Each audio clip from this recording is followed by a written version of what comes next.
Hello Newcastle fans, TV, we're here just to quickly run over, we're going to put this to bed after this video. The FA have obviously wrote, and it's out in the public now for everybody to see, the reasonings behind Shelvey's 5-game ban and also the £100,000 fine which you have to receive, and also he's got to pay for the hearing costs as well. Right, I'll start with what I think of it first, and then we'll read out some of the evidence, so to speak.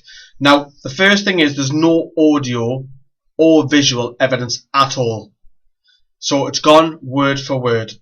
Now, I just want to put this out. I'm not a solicitor, I'm not a lawyer, but if that was ever go to an actual court of law, they wouldn't have a leg to stand on.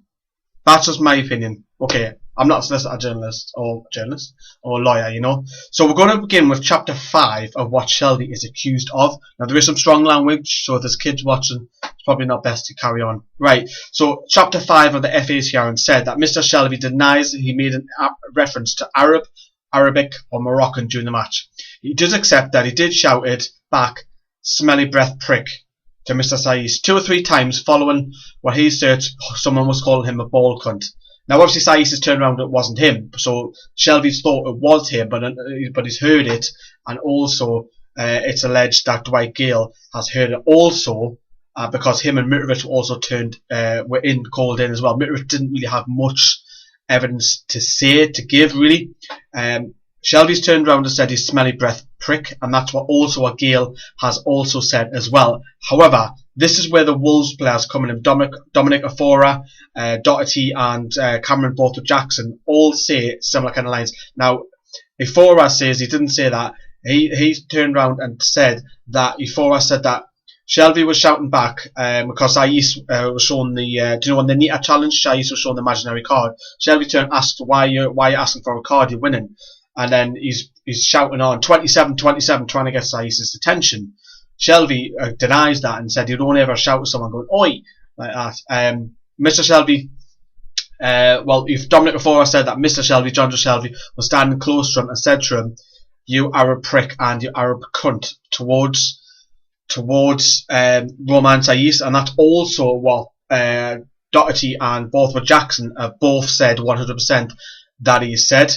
Now, Shelvey's obviously turned around and said he didn't. He said he's a smelly breath prick, and that's also what Dwight Gale is also saying as well. It was also reported to the couple of Wolves' bench who made note of it and passed it over to the referee, and hence why our referee reported it, and so on and so on. It took three months to get here. It's just mental. So, although Shelvey has admitted that he called him a smelly breath prick, the FA have gone with the Wolves because of the evidence that they have given, which is word for word, which for me is very, very disappointing. Let me know what you think of it. For me, I think, how can you prove that he's guilty with no audio visual? Whether he is guilty or not, that's another matter.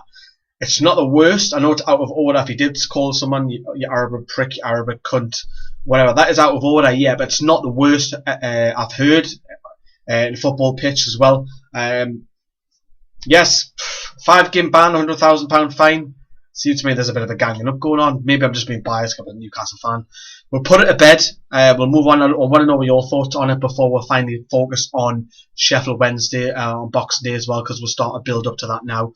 We've also hit 7,000 subs. Thank you very much, everybody who subscribes and likes the content. There is a special Q&A YouTube special with me and Will answering YouTube questions all about YouTube, and there's also the video podcast coming out as well, which has been done. It's on YouTube and in private.